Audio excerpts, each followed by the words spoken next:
La parole est à Monsieur Michel Castellani pour le groupe LIOT. Merci Madame la Présidente. Madame la ministre de la Décentralisation, le 11 mars dernier a été signé à Beauvau un accord autour d'un projet d'écriture constitutionnelle dessinant l'armature d'un statut d'autonomie pour la Corse. La dissolution a conduit, on le sait, à la suspension de la transmission du projet à l'Assemblée nationale, au Sénat, et ainsi que de la réunion du Congrès qui était prévue à la fin de cette année. Il conviendrait donc maintenant, conformément aux vœux encore exprimés récemment par l'Assemblée de Corse, que le président de la République, sur proposition du Premier ministre, saisisse le Parlement du projet de révision constitutionnelle sur la base des écritures du 11 mars.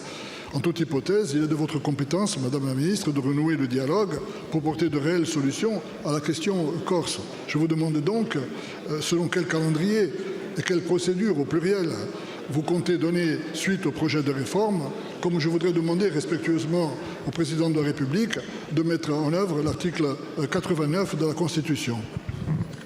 Merci beaucoup, mon cher collègue. La parole est à Madame Catherine Vautrin, ministre du Partenariat avec les territoires et de la décentralisation.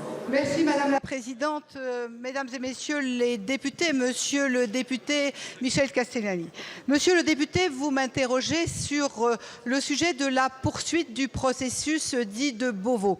Je tiens tout de suite à rappeler que le Premier ministre, lors de la discussion, lors du discours de politique générale, a immédiatement mis en avant la volonté qui est celle de poursuivre les échanges et de continuer à travailler à la suite des discussions qui ont eu lieu sur ce processus. Pour ce faire, et très concrètement, vous le savez, actuellement, c'est la commission des lois du Sénat, qui était jusqu'à maintenant présidée par notre collègue Jean-Noël Buffet, qui travaille sur les écritures constitutionnelles.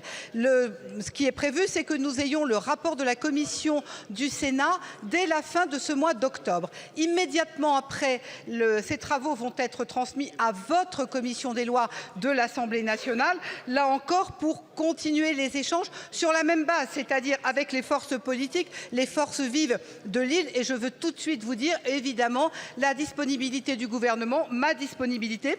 La méthode à laquelle vous faisiez allusion, c'est après ce travail de pouvoir rédiger le projet de loi constitutionnelle, qu'il soit ensuite transmis au Conseil d'État pour ensuite une discussion devant le Parlement dès l'année 25 et un congrès avant la fin de l'année 25. Parallèlement à cela, je tiens à vous dire la volonté du Premier ministre, du gouvernement, d'être évidemment aux côtés des élus pour répondre aux différentes attentes. C'est la raison pour laquelle je recevrai dès demain le président de l'exécutif, les parlementaires, comme vous le savez, mardi prochain, et je serai en Corse avant la fin du mois d'octobre. Merci beaucoup, Madame la ministre. Monsieur le député.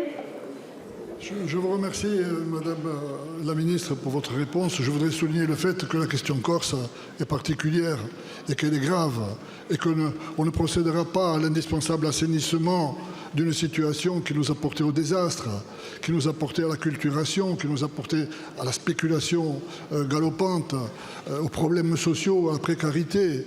Nous sommes en train de tout perdre en Corse. Nous perdons notre terre, notre langue, notre âme. Notre âme. Donc, je pense que la République sortirait grandie si elle prenait enfin en compte la question corse dans sa dimension humaine et dans sa profondeur historique. Voilà. Merci beaucoup, mon cher collègue. Madame la ministre. Merci, monsieur le député.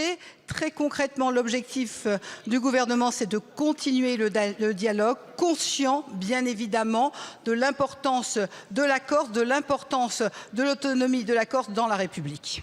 Je vous remercie, Madame la ministre. La parole est à présent Monsieur Jean-François Portarieu pour le groupe Horizon.